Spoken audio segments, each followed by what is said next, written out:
4 Julia আর শম প্রাণের দুই বন্ধু। হাই স্কুলে সে বন্ধুত্ব কলেজ পর্যন্তও পৌঁছেছে।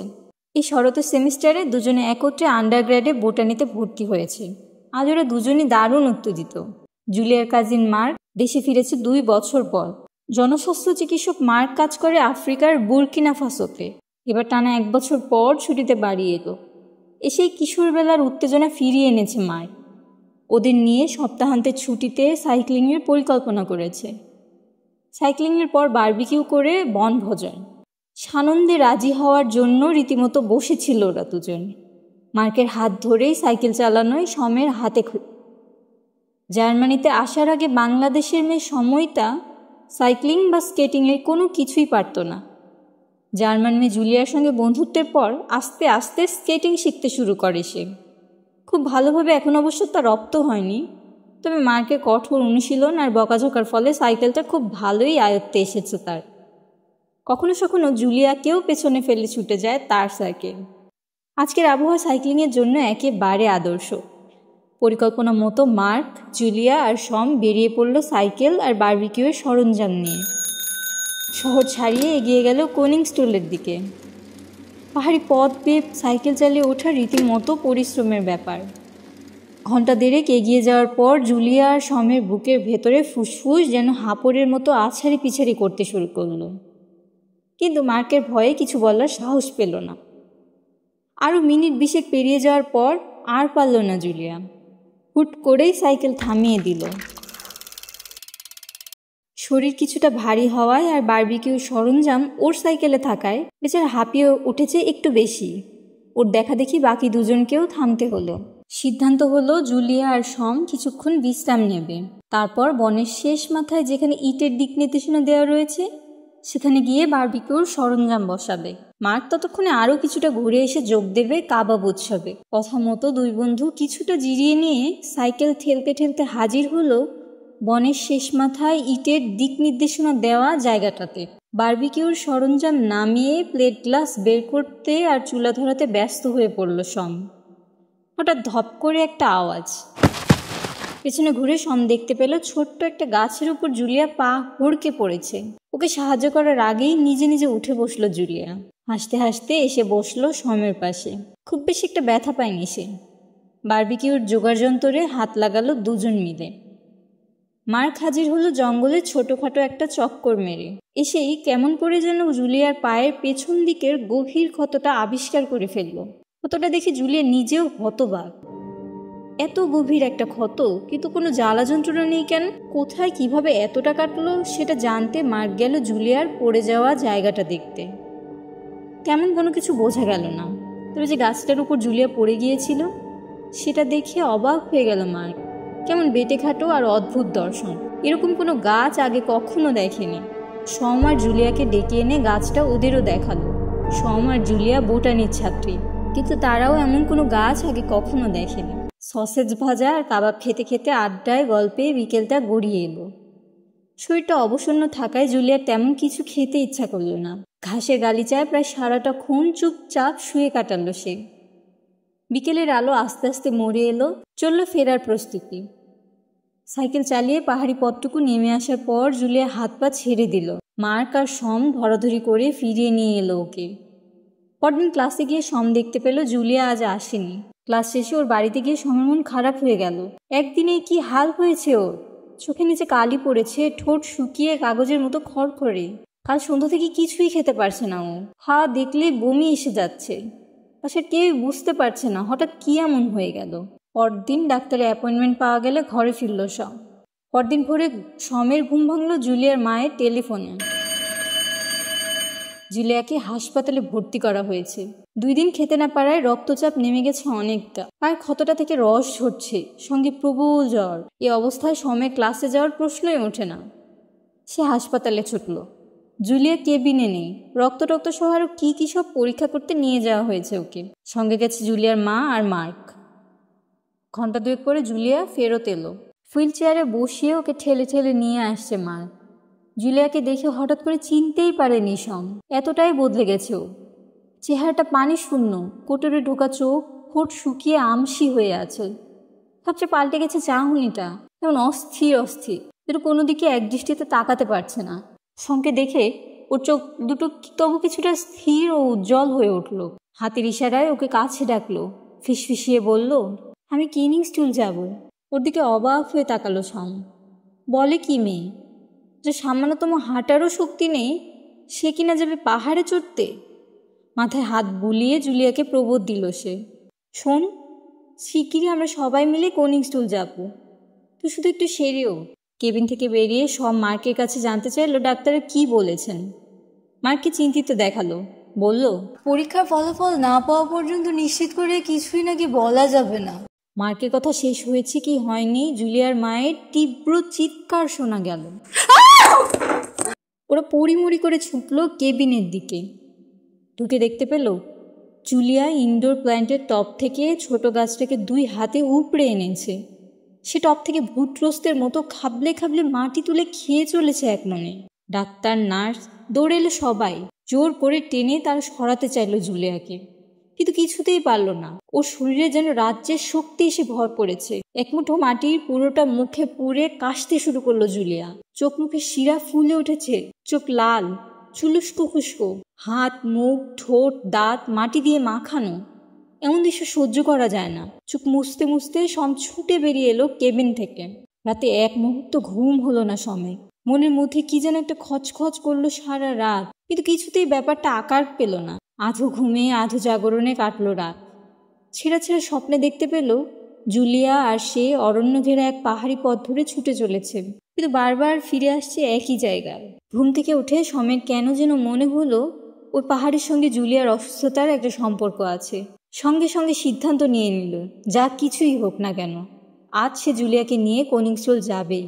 নাস্তা সেরে হাসপাতালে রওনা দিল সম। এক রাতের মধ্যে জুলিয়ার বয়স যেন 10 বছর বেড়ে গেছে। একেবারে শুকিয়ে গেছে চেহারাটা। গায়ের চামড়া কেমন খড়ি ওঠা, শুকনো শুকনো, যেন গাছের বাকল। সাদা চাদরের নিচ থেকে ওর বেরিয়ে আসে একটি পা দেখে সম চমকে উঠল, ঠিক যেন কোনো গাছের আধ শুকনো কাণ্ড। আমাকে একটিবারের জন্য হলেও বাইরে নিয়ে চল সম, আকুতি ভরা গলায় ফিসফিসিয়ে বলল জুলিয়া। মনটা হু হু করে উঠল সমের। নার্সের চোখ ফাঁকি দিয়ে জুলিয়াকে নিয়ে বেরিয়ে এলো সে। বাবার গাড়িটি চালিয়ে গাড়ি ছোটালো পাহাড়ের পথে। বাইরের আলো বাতাসে বেরোতে না বেরোতে জুলিয়ার প্রাণশক্তি অনেকটাই ফিরে এলো। রোদের জন্য যেন সে তৃষ্ণার্ত হয়েছিল। গাড়িতে সারাটা ক্ষণ আলোর দিকে মুখ ফিরিয়ে বসে রইল। সূর্যের সব রশ্মি যেন এক যাত্রাতেই সে শুষে নেবে। কোনিং স্টুল পৌঁছানোর পর জুলিয়ার সুস্থতা ফিরে এলো অনেকটাই। সে এক ছুটে চলে গেল ইটের দিক নির্দেশনা লেখা নিরিবিলি জায়গাটায়, যে গাছটার ওপর সেদিন পড়ে গিয়েছিল সে। সেটা সামনে গিয়ে দাঁড়িয়ে রইল পাথরের মতো। সোম অবাক হয়ে গাছটা দেখল। এই 5-7 দিনে গাছটা এত বেড়ে গেল কি করে? বেটেখাটো গাছটায় কয়দিনেই ওদের মাথা ছাড়িয়ে গেছে। গাছের পাতাগুলো মানুষের হাতের চেটোর মতো ছড়ানো। পাতার 5টি অংশ হাতের আঙুলের মতো লম্বাটে হয়ে নেমে এসেছে। গাছটির বাকল এতই মসৃণ যেন ত্বক। গাছের দিকে আরো ভালো করে তাকিয়ে সম একেবারে হকচকিত হয়ে পড়ল। আগেরবার ব্যাপারটার চোখে পড়েনি। গাছটির পাতায় আঙুলের মতো লম্বাটে অংশের নিচে শক্ত শক্ত কাঁটা। জুলিয়ার পা তাহলে এই কাঁটার আঁচড়েই কেটে গিয়েছিল। জুলিয়া সম্মোহিতের মতো এগোলো গাছটির দিকে। খবরদার, যেও না, যেও না, কাছে যেও না, দূরে সরো, দূরে সরে যাও। উচ্চ কণ্ঠে শতকমানটি শুনে সম হঠাৎ সদ্বিত ফিরে পায়। পেছনে ফিরে দেখে এক বুড়ো হাত নেড়ে নেড়ে তাকে সাবধান করছেন। সে বেশ অবাক হয়। জার্মানরা অপরিচিত কারো সঙ্গে সচরাচর সেধে কথা বলে না।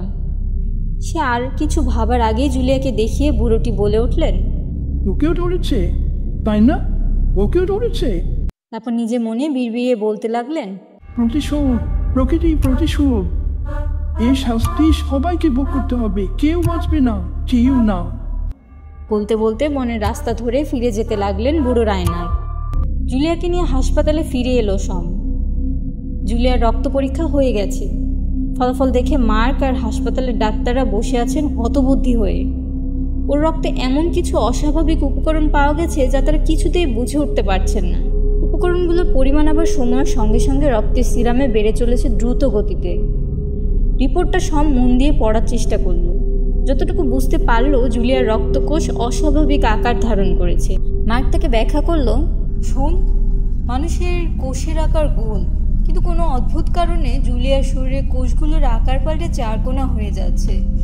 এমন অদ্ভুত কাণ্ড পৃথিবীতে কখনো ঘটেনি। এর কোনো ব্যাখ্যা চিকিৎসাশাস্ত্রে নেই। মা কারো জানালো, হাসপাতাল থেকে সে শুনতে পেয়েছে একই উপসর্গ নিয়ে এখানে নাকি আরেকটি রোগী এসেছিল। ডাক্তাররা তাকে বাঁচানোর জন্য আপ্রাণ চেষ্টা করেছেন, কিন্তু পারেননি। সব মন খারাপ করে হাসপাতাল থেকে ফিরে এলো। ইউনিভার্সিটিতে যেতে হবে। এই সপ্তাহের অ্যাসাইনমেন্ট জমা দেওয়ার বাকি আর মাত্র 2 দিন। অথচ বই খাতা নিয়ে বসার বিন্দু মাত্র সুযোগও হয়নি এই কয়দিন। ক্যান্টিনে দুপুরে খাবার খেয়ে বোটানি ডিপার্টমেন্টের লাইব্রেরিতে গিয়ে বইপত্র খুলে বসলো সে। একটানা নোট নিতে লাগলো। ঘন্টা আড়াই পরে বইপত্র ঠেলে দিয়ে চেয়ারটায় বসলো, গা হাত পা ছেড়ে। ডান দিকে জানালা দিয়ে অলস চোখে তাকিয়ে রইল বাইরে। কিছুক্ষণ পর আবার নোট নেওয়ার জন্য উঠে বসলো সে। চোখ ফিরিয়ে আনতে গিয়ে জানালার পাশে টাঙানো উদ্ভিদ কোষে বিরাট ছবিটা চোখে পড়ে গেল। চোখ ঘুরিয়ে সে নোট নেওয়ার মনোযোগ দিতে চেষ্টা করলো, কিন্তু কাজে আর তেমন মন বসলো না। মনটা কেমন খচখচ করছে। কি একটা ব্যাপার যেন আশি আশি করেও মনে ভরা দিচ্ছে। সব বইপত্র গুছিয়ে ব্যাগে ফেলল।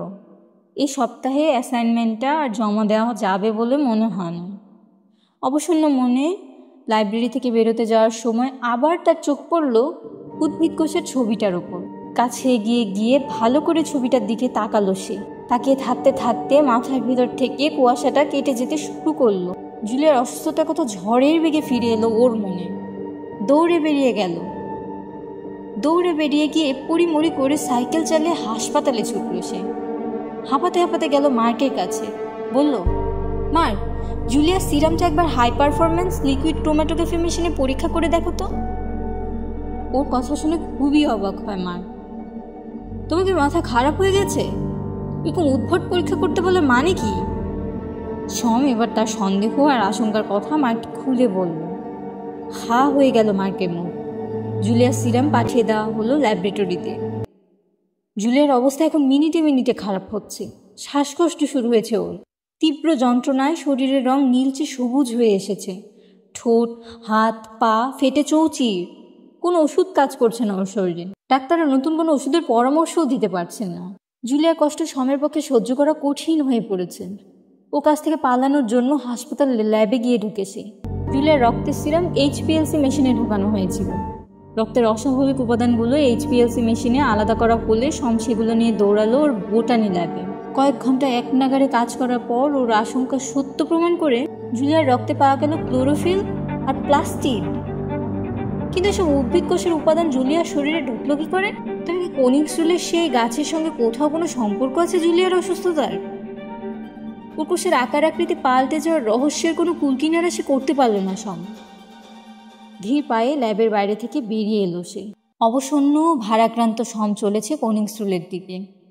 পাহাড়ি রাস্তা বেয়ে ধীরে ধীরে উঠে পাহাড়ের উপরে উঠে এলো সে। নামনা জনা অদ্ভুত গাছটার সামনে এসে দাঁড়ালো। বেটেখাটো সে গাছ এখন রীতিমতো মহিরুহ। পাহাড় চূড়ার বাধা না পাওয়া বাতাসে নখ বসানো আঙুলওয়ালা ঝাঁকড়া পাতাগুলো ঝাপটা খাচ্ছে। মনে হচ্ছে বহু দূরের অজানা কাউকে ডাকছে। শিরশিরে একটা অনুভূতি হলো সমের। ওর চোখ চলে গেল গাছটির বাকলে। বাকলটা কি অবিশ্বাস্য মসৃণ আর নরম, ঠিক যেন মানুষের গায়ের চামড়া। ভালো করে তাকাতে রোমের মতো রোয়াও চোখে পড়ল। ফুলে উঠল সমের শরীর।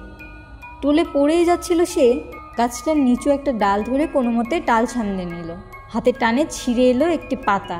বিস্ফারিত চোখে সম দেখল ডালের যেখান থেকে পাতাটা ছিঁড়ে এলো আস্তে আস্তে রক্তাভ হয়ে উঠল সে জায়গাটা।